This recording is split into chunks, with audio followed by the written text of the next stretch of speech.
You are listening to the Live Your High Frequency Life podcast, and I'm your host, Teal Shu. In this podcast, you'll discover how to step into your natural, innate frequency and the highest frequency of the universe, love, to create and live the soul-aligned life you want. If you're a woman who wants to love yourself so completely, stand so fully in your infinite sovereign soul power, be your own safe haven, fill your own cup, and be so financially independent you quit feeling trapped by someone, something, or somewhere, then this podcast is for you. Because you deserve to be unmessable with by the world and live the high-frequency, soul-aligned life you love that is your birthright. And I'll share with you how you can start creating this reality for yourself through your frequency.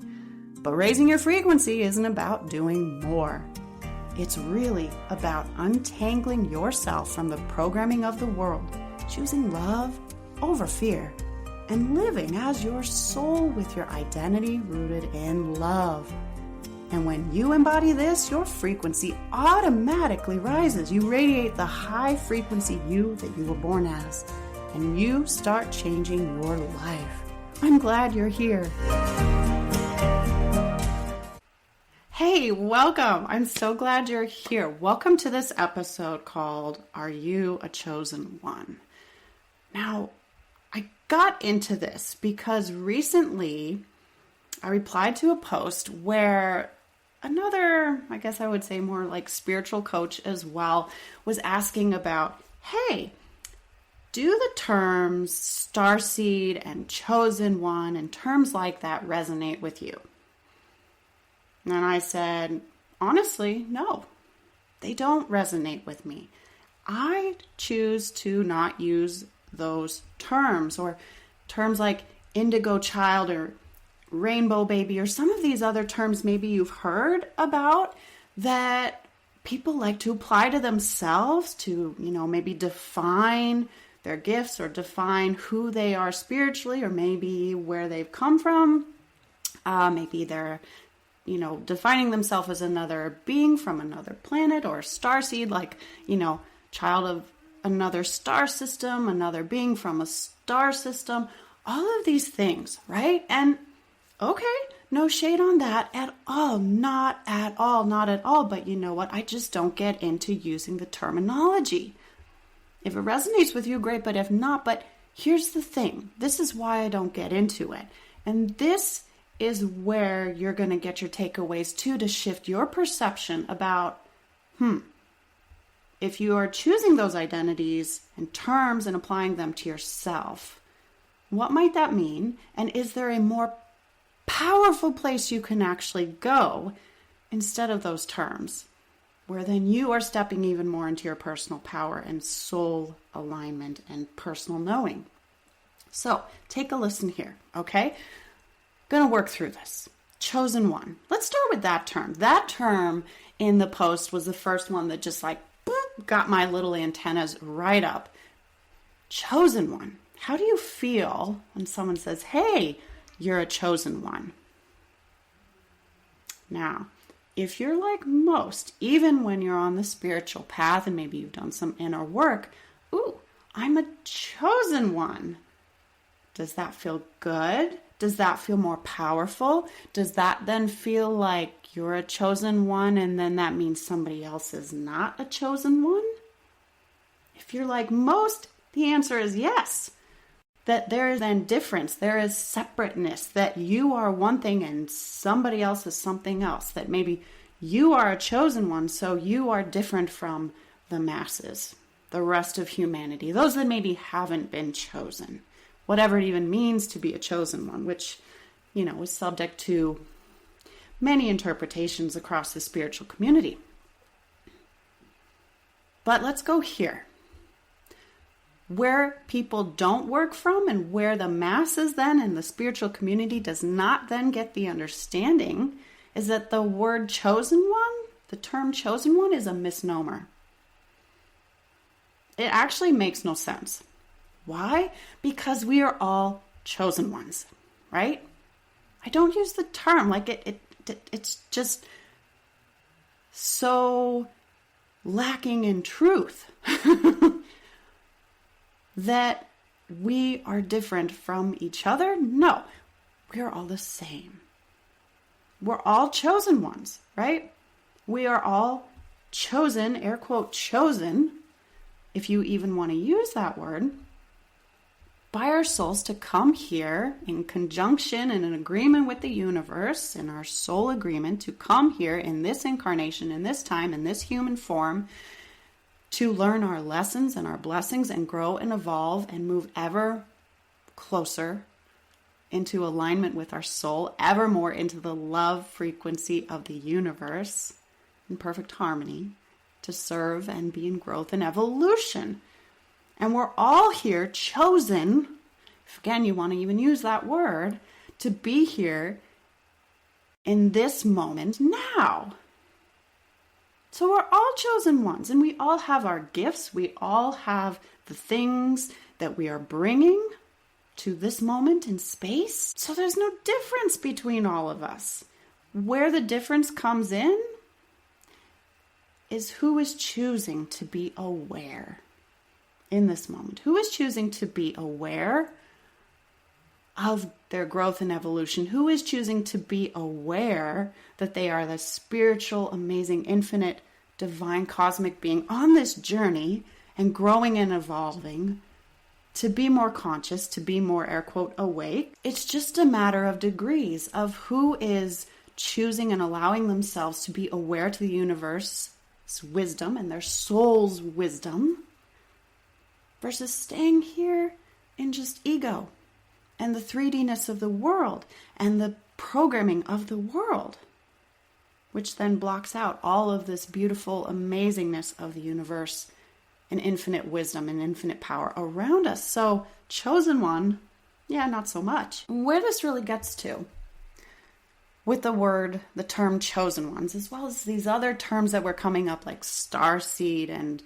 rainbow baby and indigo child, like, okay, if it hits the spot for you, that's great.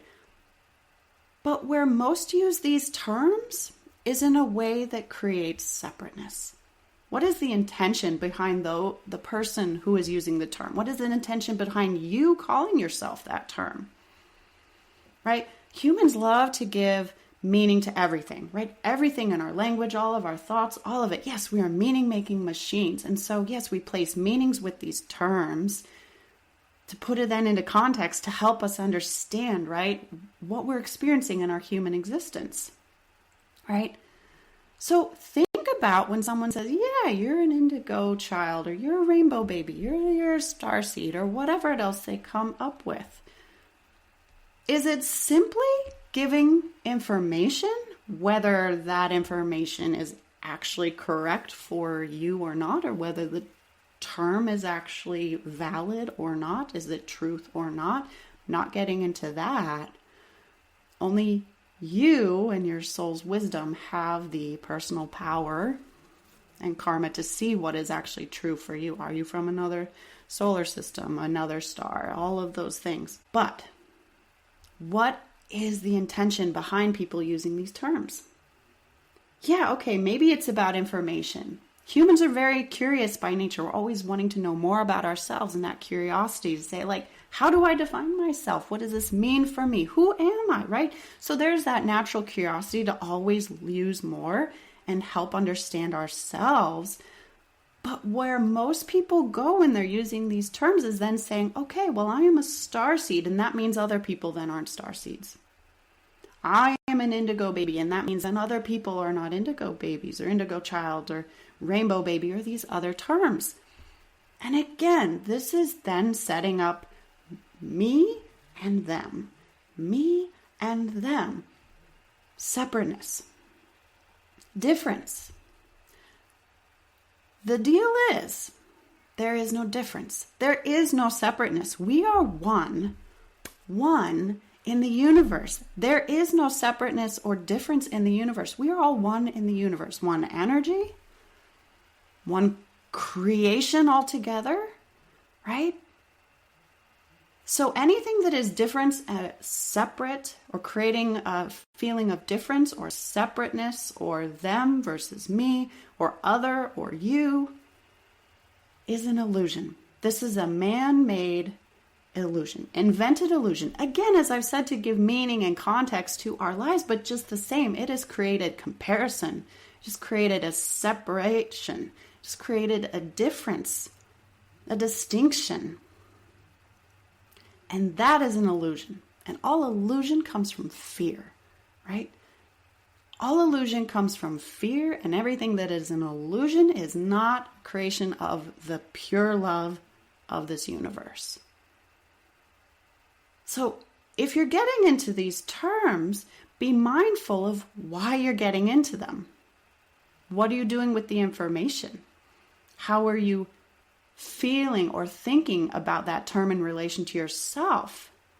How are you thinking about that term in relation of yourself then to others? Does it change how you feel about yourself? Does it change how you feel about other people and yourself in relation to other people? Be very mindful of this, because so many then on this path, I see this all the time then on social media, people start to become proud and a bit puffed up that, yes, I relate to that. I am a starseed, right? And they start to feel better about themselves and they feel like, oh, I'm special. This is self-importance. This is false. This is illusion, right? You are all special. We are all special. We are all unique and equal and one.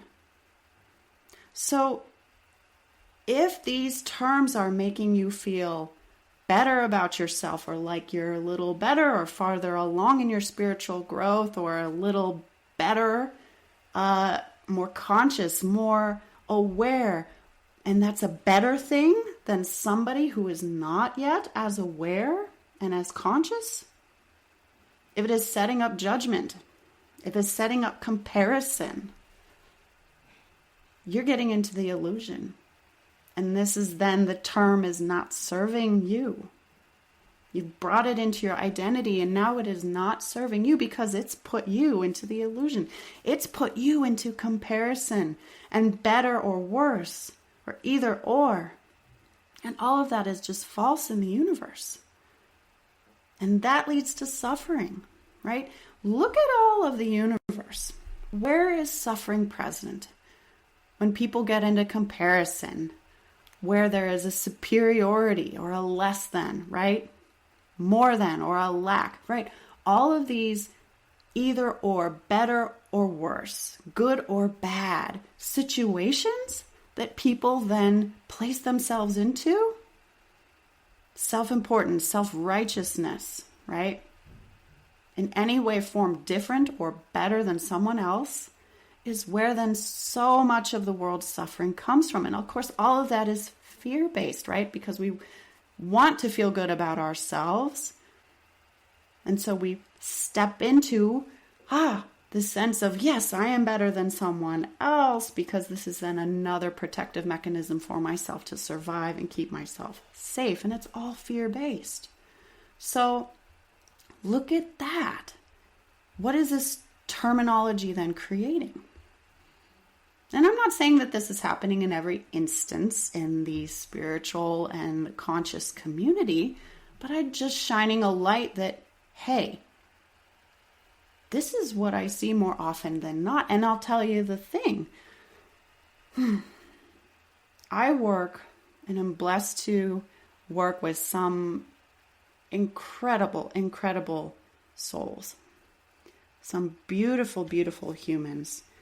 My mentor, and of course his brother-in-law, who is also a shaman. They are, if I even use the term air quote enlightened, they are some of the most enlightened people I know. They are some of the most conscious, awake, evolved, highest frequency people I know. They are amazing. And they teach me so much. And here's the thing. They never use these terms. And they certainly don't use these terms on themselves. They do not call themselves an enlightened one, or a starseed, or a chosen one, or a this or a that. None of that. They will be the first to tell you that they know nothing.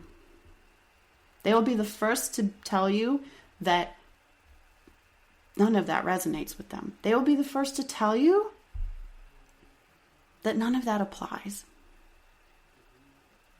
Because what is the truth of the matter? Your soul does not label you with any of these labels or identities. These identities are a human construct. The universe does not label you with any of these things either. But yet we're piling it on ourselves.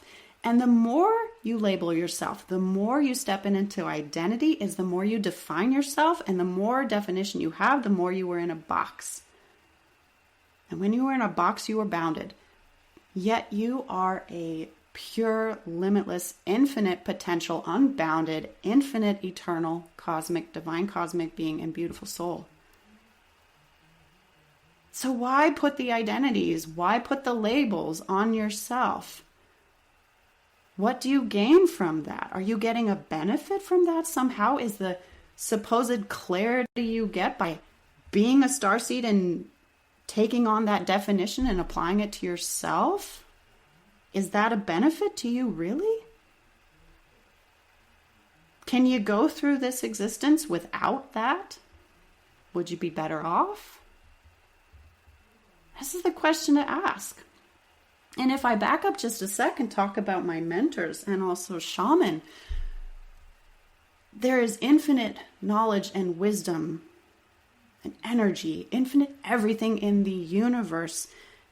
And so we're all enlightened ones. You right now are the most enlightened you will ever be, just as I am. And I say that because right now in this moment, all of the infiniteness of the universe, infinite consciousness, infinite wisdom is available to you right now. Across all eternity, across all of your incarnations. They're happening right now in this moment. Every bit of everything is available to you right now in this moment. It's just whether you choose to be aware of it. So in this moment, yes, you are fully enlightened. You're just not aware of it. You are not conscious of it here in this ego, in this incarnation, in this present moment. And that is a choice. So that is what I say when my mentor and my shaman tell you, yet they know nothing. Because how could you know something that is infinite? The infiniteness of the universe, all of that wisdom. The more you evolve, you realize that the less you know, because there's always more to know. And it's really about unknowing all of the programming that you've gotten here in 3D world. Unlearning all of the baggage and crap that is with your ego and is not pure love and of the universe's purest love frequency. So enlightened? No. Chosen one? No. How do these terms help you? I'll go back to that now. How do these terms help you? And if you find that they do, that's great. But guard against the need to be in your self-importance and self-righteousness, to be an enlightened one, right? Thinking, I'm an enlightened one. And does that make me then more enlightened or better or some other distinction compared to everybody else? Then you're headed off on an ego path. That is not aligned with your soul. Because what did I just say? We're all, air quote, enlightened now. There's no difference. There's no such thing then as even being an enlightened one. You just are. You just are in this moment. And we're all going to get to the end game in the end, which is growing and evolving and living more as our soul and eventually going home to the universe when we've reached the ultimate highest potential and highest frequency, which, by the way, guess what, is infinite. So yeah, but yet it's all happening in this moment at the same time. I know it's such a bender to wrap our head around. But get out of the illusion. Get out of the illusion. Anytime you're into comparison, separateness, distinction, difference, you are an illusion. Illusions are fear-based. This is ego. This is not your soul speaking. This is not you living in soul alignment. So again, I'll go back. This is about then, as always, your energy and your frequency and what resonates with you. So if these terms resonate with you, that's fine. That's you, right? And that's great. But consider, like I said before, do you need that term to get where you're going? Is it really helping you and serving you in your growth and evolution and raising you to a higher frequency, or is it not?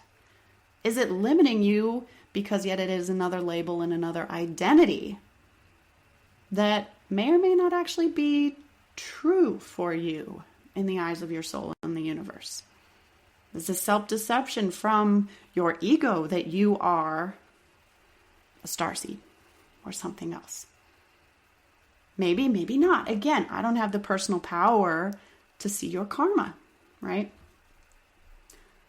But so anytime you're getting into where you're going to slap a label on yourself or a terminology, or you're going to hook yourself up to some kind of concept or philosophy or something else, ask yourself these questions, right? What does this do for you? What does the term chosen one or starseed or rainbow baby, indigo child, whatever that may be, what does that term do for you, right? If you adopt it, are you more aligned with your soul? If you adopt it, are you raising your frequency? If you adopt it, are you stepping more into love and less in fear? If you adopt it, are you more loving, caring, compassionate, generous? Are you more in peace? Are you more open-hearted and generous? Are you more pure love? How does it help you contribute to the world and yourself and others in love? Think about that. Think about that. How is this making you more soul-like, which is where we're all going? And the more, of course, you are soul-like and soul-aligned, living as your soul, well, this is then how you have more personal power, how you create more of what you want in life here on the 3D plane. So if that's where you want to head and create more magic, wonderful goodness in your life, then yeah, being more soul-aligned and living more in soul as your soul is the way to go. So if you're picking up stuff that gets in the way of that, it's a great time to ask the questions and see if you want to make a different choice, right? So be aware of that. How is this serving you in your best and highest good? It's not to say anything is right or wrong or good or bad. Again, that is separateness. That is difference. That is comparison. There is no good or bad. There is no right or wrong at all. There is just what choices you make, and they produce outcomes. So if you choose to relate to whatever terms in the spiritual community, fabulous. But just be aware of your intention with collecting that terminology and bringing it into your identity. Is your intention curiosity? Is your intention feeling better about yourself? Is your intention feeling then like, whether you mean this consciously or not, but it raises your self-esteem, and now you're thinking also, maybe I'm a little better than someone else. Maybe I'm a little specialer, or I'm a little different, or I'm a little more important because, hey, air quote, I have gifts and I'm chosen, and so I can make a bigger difference. Be mindful of that. And even you beautiful soul, you are so loving. And even if this isn't your conscious intention, the programming of the world is insipid, and it is always knocking at the door, pushing us to want to be, I'm better than Susie Q, right? So just be aware, and then give yourself that grace and to then make a different choice. So you step out of the illusion of separate and different and better or worse, right? And choose love. Because, like I said, your soul does not label or identify you or put these identities on you in any way. So you know that you can go through life without them. You know that you can exist without putting yourself in a box of any kind of term. So think about that. So what's your takeaway here? Be aware of whatever terminology or labels or identity in the spiritual community you want to put on yourself, as well as all areas of life, and ask, how does this serve you? Is it in your best and highest good and interest in moving you into more soul living and love and contribution, or not? So I'll leave you with those thoughts.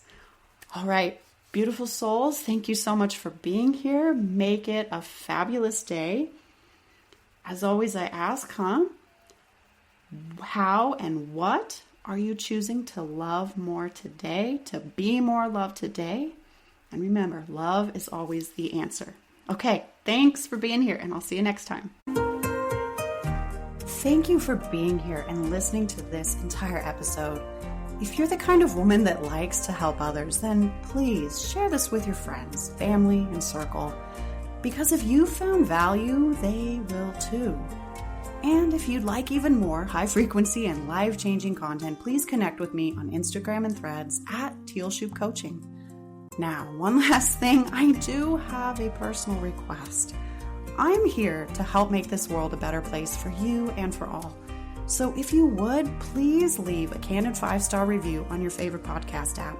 I'd be so grateful, and through your big-hearted assistance, together we can help other amazing women just like you thrive. Thank you, big hugs to you, and I'll see you in the next episode.